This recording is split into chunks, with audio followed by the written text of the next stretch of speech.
Assalamualaikum warahmatullahi ta'ala wabarakatuh. Kembali lagi kita di channel Ma'rifat. Tajuk pada hari ini ialah Tajalli sifat Tuhan terhadap roh dan nafsu.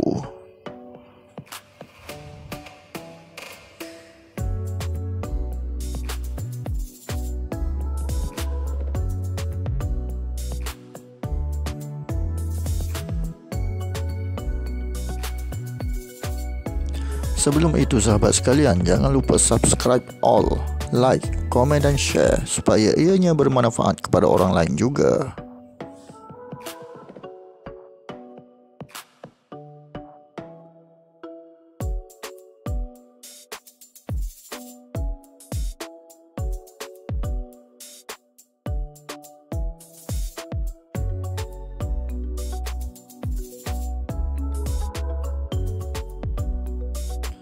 Saya doakan sahabat semua mendapat keampunan daripada Allah Subhanahu Wa Taala, mendapat rahmat dan petunjuk oleh Allah Subhanahu Wa Taala untuk mengenal Allah Subhanahu Wa Taala.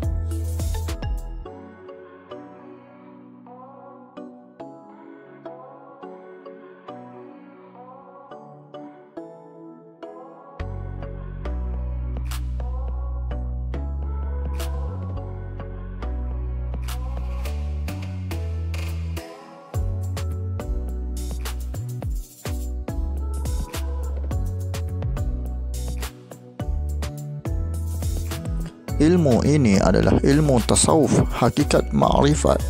Membuat fitnah terhadap ilmu Allah adalah berdosa besar.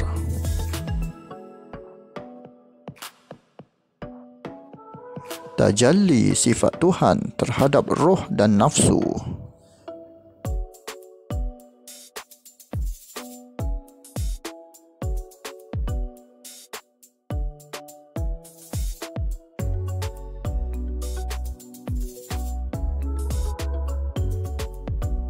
Tuhan yang bernama Allah adalah berjenis zat dan tidak bertongkol seperti manusia.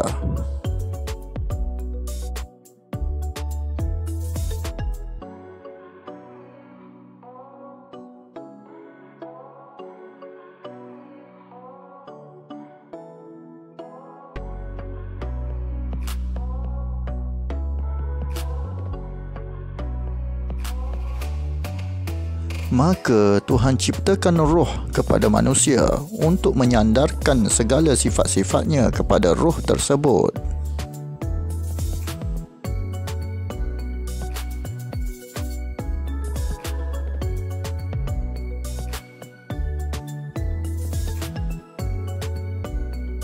Roh itu adalah tajalli atau penzohiran sifat-sifat Allah. Jika kamu mahu lihat sifat-sifat Allah, maka lihatlah roh kamu sendiri, dan roh itu dipanggil Muhammad kerana terus-menerus dijadikan dari Nur Muhammad.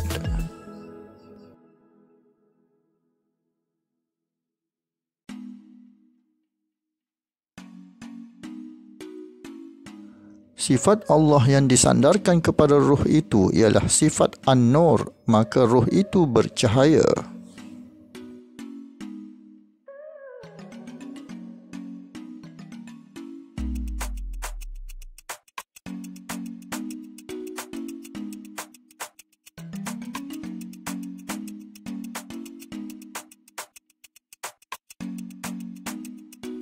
Selain itu, Tuhan sandarkan sifat Jamal, maka roh itu kelihatan cantik dan tampan dan tidak pernah tua.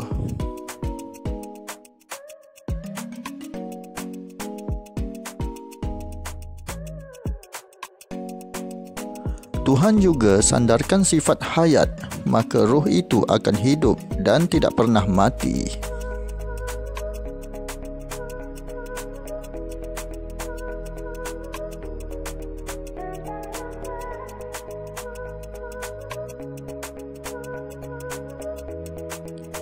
Tuhan juga sandarkan sifat Huwal Awwal wal Akhir wal Zahir wal Batinu, maka Muhammad itu ada awal, akhir, zahir dan batin.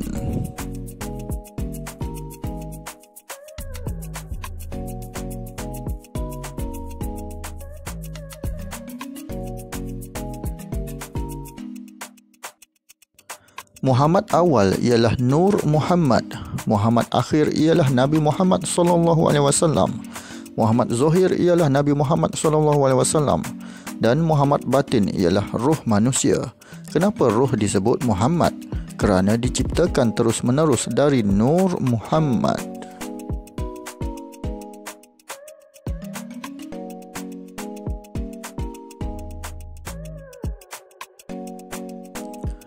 Diri Muhammad atau ruh juga disandarkan oleh Allah sifat ilmu, maka ruh itu berilmu tinggi.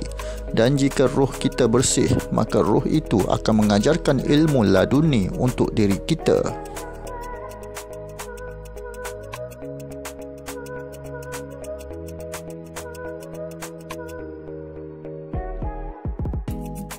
Maka tubuh ruh itu sendiri adalah penzohiran atau tajalli sifat-sifat Allah, contohnya sifat Al-Qudus. Sebab itu ada ruh bernama Rohul Qudus, iaitu bermaksud suci. Roh Al-Qudus memakai pakaian ihram warna putih.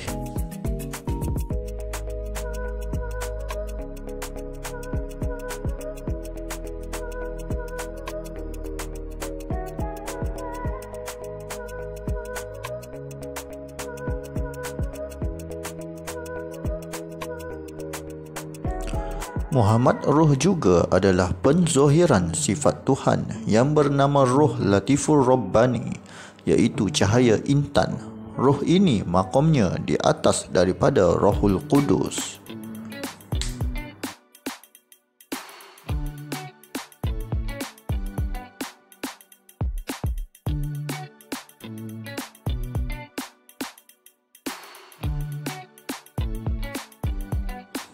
Muhammad ruh juga disandarkan sifat Qadir Rabbul Jalil, iaitu penzohiran terhadap Rohul Qudus. Sesiapa yang kenal ruh ini di dalam dirinya, maka dapat membebaskan ibu bapanya dari siksa kubur.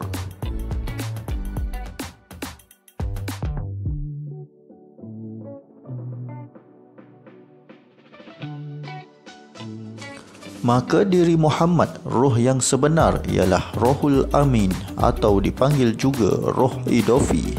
Sempena nama Al-Amin Nabi Muhammad SAW, maka ruh paling tinggi dan sebenar-benar diri juga dipanggil Rohul Amin atau Al-Amin.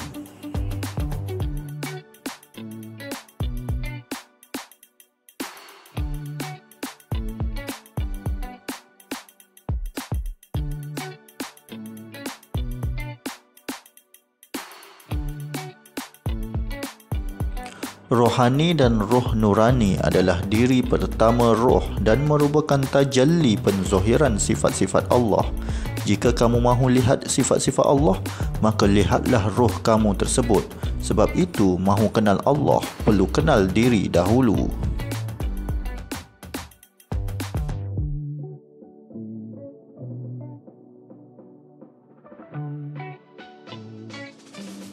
Walaupun ruh itu penzohiran atau tajalli sifat Allah, ia bukan bermaksud ruh itu adalah Tuhan atau Allah. Tidak.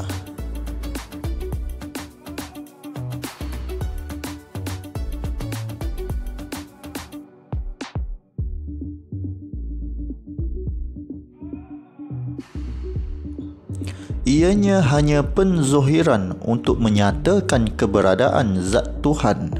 Di manakah zat Tuhan? Zat Tuhan meliputi roh tersebut dan yang menghidupkan roh tersebut.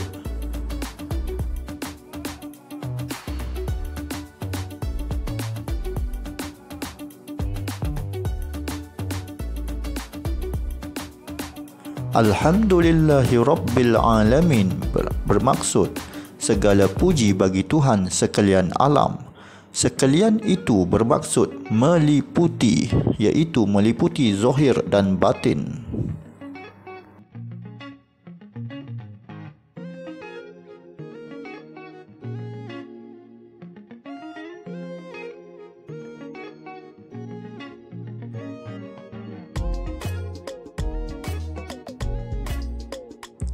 Meliputi jasad ada zat Allah.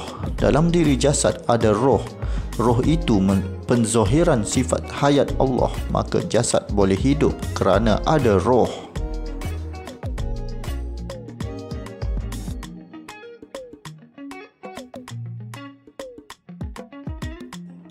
Rohani adalah penzohiran sifat hidup Allah atau sifat hayat, maka jasad boleh hidup kerana ada rohani. Rohani pula boleh hidup kerana ada roh nurani. Roh nurani adalah batin kepada rohani.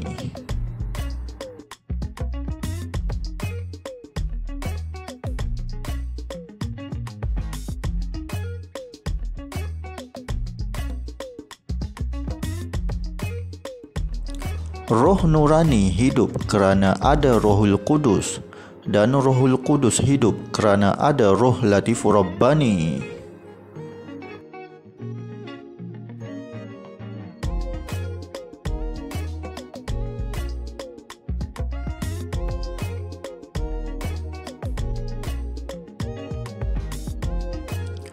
Rohul Latifur Rabbani hidup kerana ada Rohul Amin atau Roh Idafi. Roh Idafi atau Rohul Amin adalah roh cahayanya terang benderang seperti matahari dan cahaya berlian.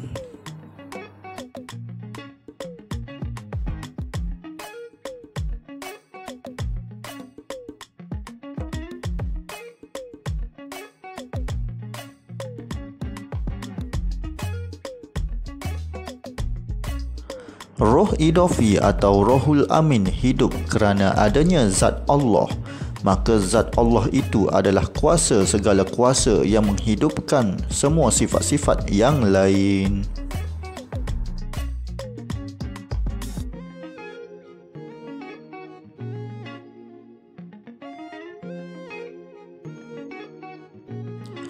Zat Allah adalah ibarat kuasa elektrik di dalam wayar. Dan roh pula ibarat lampu.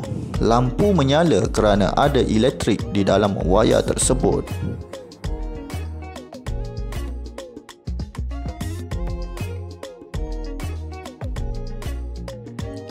Maka roh disebut sifat kerana roh itu tempat penzohiran sifat-sifat Allah dan tempat sandaran sifat-sifat Allah.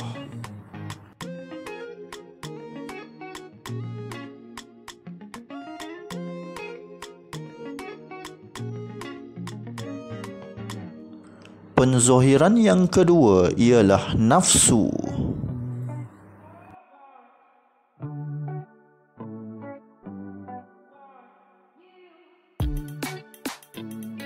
Nafsu adalah penzohiran sifat iradat Allah. Iradat bermaksud kehendak.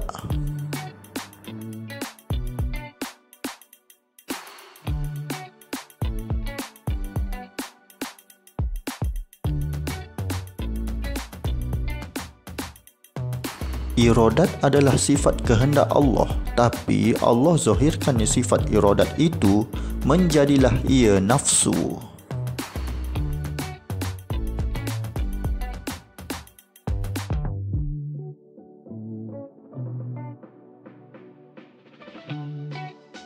Sebelum itu, kita perlu tahu bahawa kehendak Tuhan dan kehendak manusia adalah berbeza. Tuhan suci dari sifat-sifat jelek atau buruk.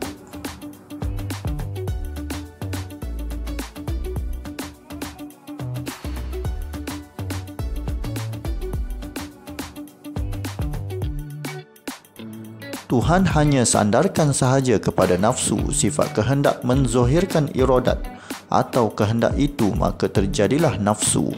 Nafsu itu dicipta dan sama juga roh, ianya dicipta dan hanya penzohiran sahaja.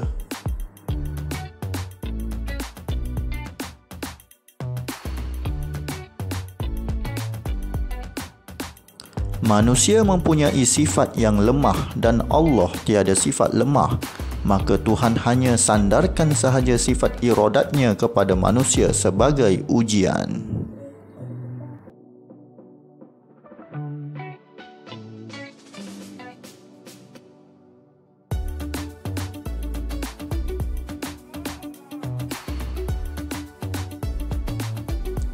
Dengan ada sandaran dari Allah sifat iradat ini kepada manusia, maka manusia terasa lapar bila tidak makan. Manusia akan terasa mengantuk jika tidak tidur. Manusia mahu berkahwin dan berjima. Maka itulah sifat lemah manusia.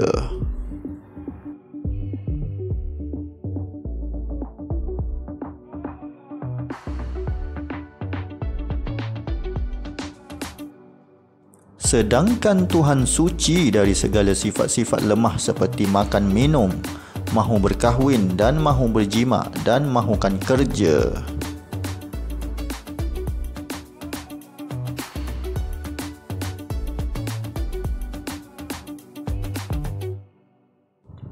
Tuhan tidak makan minum, Tuhan tidak berkahwin, Tuhan tidak berjima, Tuhan tidak bekerja, Tuhan tidak perlukan apa-apa. Cuma Tuhan tugaskan manusia untuk menghambakan diri kepadanya.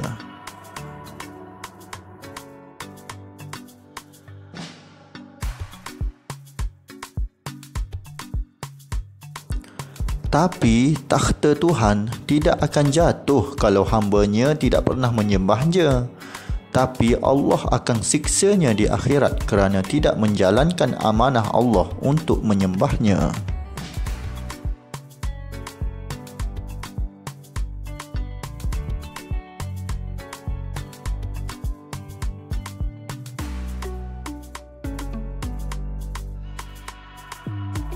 Sifat iradat ini yang disandarkan ini terpecah dua, iaitu iradat Allah dan iradat nafsu.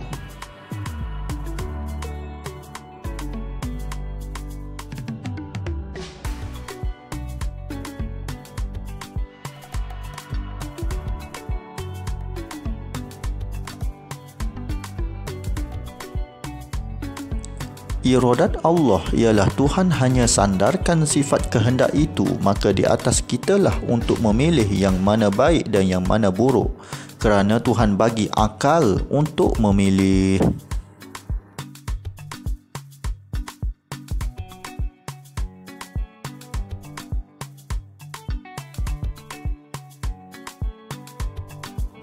Nafsu adalah suatu penciptaan baru dan dicipta dan dizohirkan menjadi nafsu.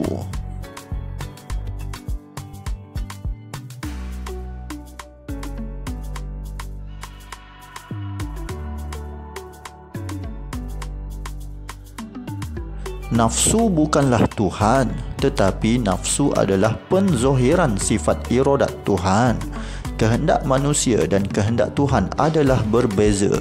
Tuhan hanya sandarkan sahaja sifatnya, maka di atas kitalah untuk memilih.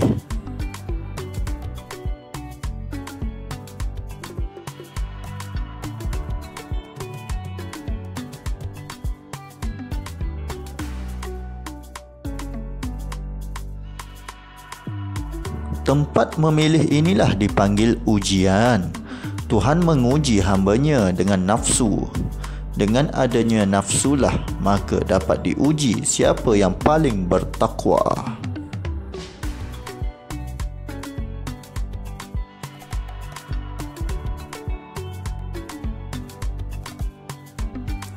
Nafsu adalah tajalli atau penzohiran sifat iradat Allah dan disandarkan sifat iradat Allah kepada nafsu tersebut. Nafsu adalah bersifat hamba walaupun disandarkan sifat Tuhan.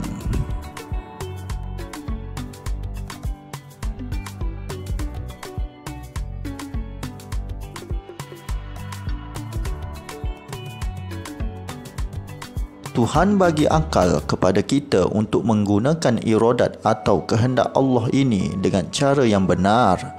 Maka dengan sifat nafsu inilah menjadikan diri kita terhijab dengan Allah kerana banyak dosa kita lakukan.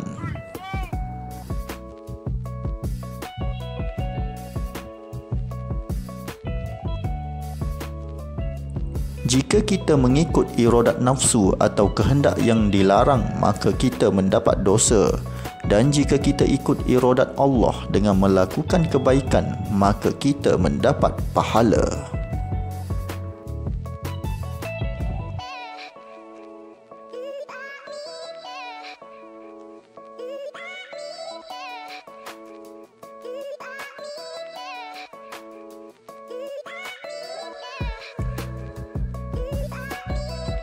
Ketika penciptaan nafsu, Tuhan bertanya kepada nafsu, "Wahai nafsu, siapakah aku?" Maka nafsu menjawab, "Engkau adalah engkau dan aku adalah aku."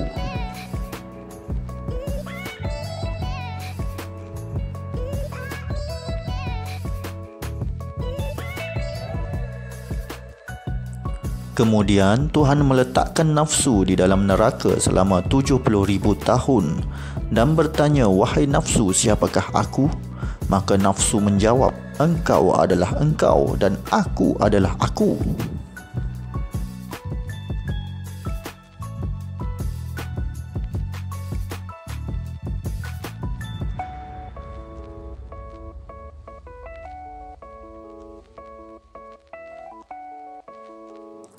Kemudian Tuhan letak nafsu di dalam air sejuk beku selama 70,000 tahun lagi. Dan Tuhan bertanya lagi, "Wahai nafsu, siapakah aku?" Maka nafsu menjawab, "Aku adalah aku dan engkau adalah engkau." Kemudian Tuhan tidak memberi makan dan minum kepada nafsu hanya waktu sehari sahaja.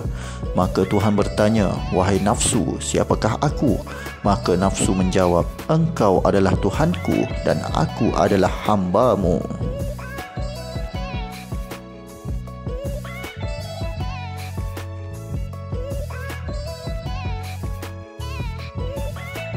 Begitulah kuatnya nafsu tersebut dan akhirnya dikalahkan dengan puasa.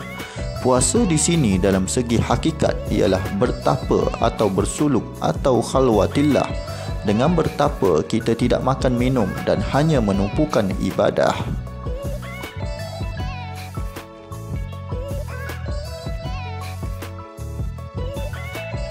Jadi, kita wajib melawan nafsu jika hendak kenal Allah dan wajib matikan 7 nafsu ini.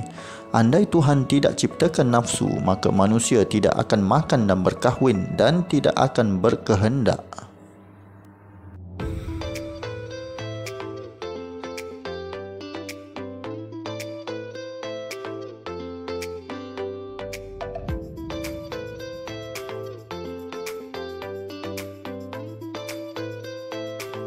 Maka kita wajib matikan 7 nafsu di dalam diri kita, iaitu nafsu amarah, lawamah, mulhamah, mutmainnah, radiyah dan mardiyah dan kamilah.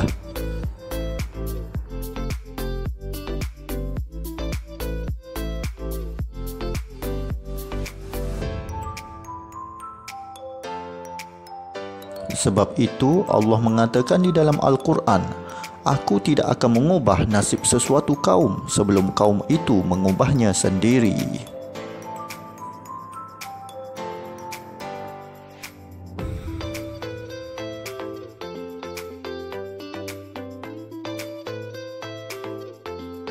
Dalam Al-Quran menyebut begitu kerana roh dan nafsu manusia adalah tajalli atau penzohiran sifat Allah. Maka kitalah perlu mengubahnya sendiri kerana kita ini sifatnya.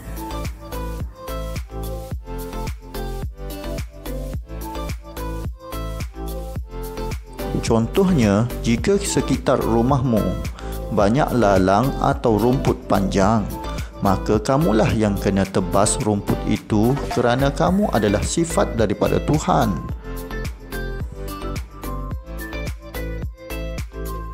Jadi, kita tidak boleh berserah bulat-bulat kepada Allah kerana kita adalah sifat Allah.